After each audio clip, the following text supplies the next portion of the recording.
ስለተሰበሰባችሁ ከልብ አመሰግናለሁ። በእርግጥ እኔ ሰው ሲሰበሰብ ትንሽ ይጨንቀኛል። አሁን ራሱ እንደምታዩኝ እየተንቀጠቀጥኩ ነው። ወደ ዋናው ዝግጅት ከመሄዳችን በፊት ግን አንድ ማድረግ ያለብኝ ነገር አለ። እሺ፣ እባክሽ ያንን ዕቃ አምጪ።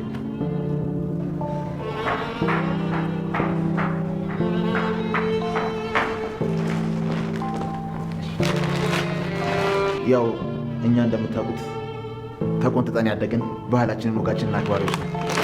ስለዚህ እንደ ባህላችን ይሄን ጋር እናርሳለን።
በገንዘብ የምትገዛት ሌሎቹን ተገዛቸው፣ እሷን አትገዛት።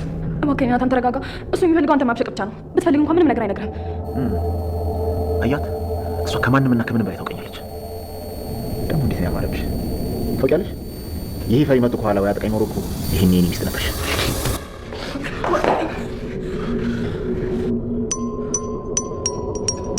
ውሻ ማን እንደሆንኩ ታውቃለህ? ማንስ ብትሆን ትሰማኛለህ? አንተ ከነዛ ሰዎች ውጪ ምንም ማለት ነው እንደ ቆርቆሮ የሚጨው ዝም ብሎ የሚጨው ሰው። ወንድ ከሆንክ ፊት ለፊት እንደ ወንድ ተጋፈጥ፣ አትፍራ።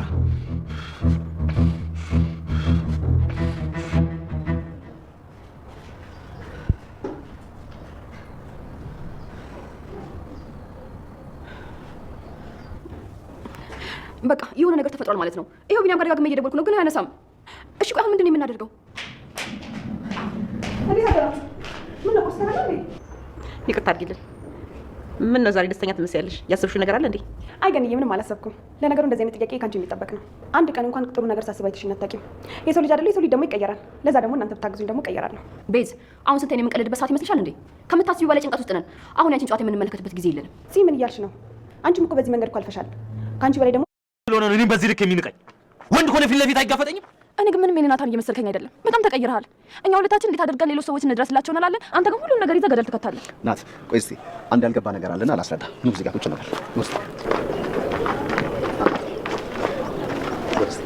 እፉና አንቺ ተቀመጥ እስኪ። ይኸውልህ ናት፣ እኔ ወንድ ነኝ።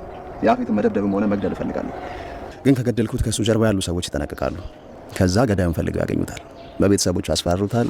ከዛ ደግሞ የእነሱ ሰው እንዲሆን ያደርጉታል። ከዛ ሳልወድ በግዴ የእነሱን ወንጀል እንድሰራ በግድ ያስገድዱኛል ማለት ነው። እና ይሄ ቆሻሻ ሳይፈረድበት ይቀር ነው የምትለኝ? ወይ ካልተፈረደበት ወይም ደግሞ እኛ የሆነ ውሳኔ ካልወሰንበት ምንድን ነው መፍትሄያችን? ለፖሊስ የሚለውን ነገር ከጭንቅላት አውጣው። ቢኒ እንዳለው ሰዎችን በቤተሰቦቻቸው አስፈራርቷቸው ይሁን በገዛ ፈቃዳቸው አብዛኞቹ ፖሊሶች የሱ ሰዎች ናቸው። እና እንደዛ ከሆነ የሆነ ነገር እናድርግ በሉኛ። የሆነ ይህን ሰውዬ የምናስወግድበት ነገር ይፈጠር። ምንም ነገር አድርግ በሉኝ። እኔ ከማድረግ ወደ ኋላ አልልም። የኔ ናታን፣ ቆይ ራስን አይተኸዋል? በጣም በቀለኛ እየሆንክ እኮ ነው። ፊት ላይ ያለውን እንዴት በጣም ነው የሚያስፈራው። በጣም ይቅርታ ስለተናደድኩና ስሜታዊ እየሆንኩ ስለሆነ ነው። ይኸውልህ ናታን፣ እነሱን መጋፈጥ የምንችለው መጀመሪያ እነማን እንደሆኑ ከዛ ምን ያህል ኃይል እንዳላቸው ስናውቅ ነው። እነሱ ከሁሉም አይነት የሙያ ዘርፍ ከሕክምና፣ ከህግ እና ከባለስልጣን ሰዎች አሏቸው። አንዱን ጫፍ ብቆርጠው ሌላኛውን ጫፍ ማግኘት አችልም። አውቃለሁ። እንዳየሁት ከሆነ እናንተ ብታዩትም እሱ የሚተው አይነት ሰው አይደለም። ቆይ ቢኒ ስታዩ ከኛ ምን ፈልገው ነው የሚመስለው? እሱም በራሴ መንገድ እያጣራው ነው።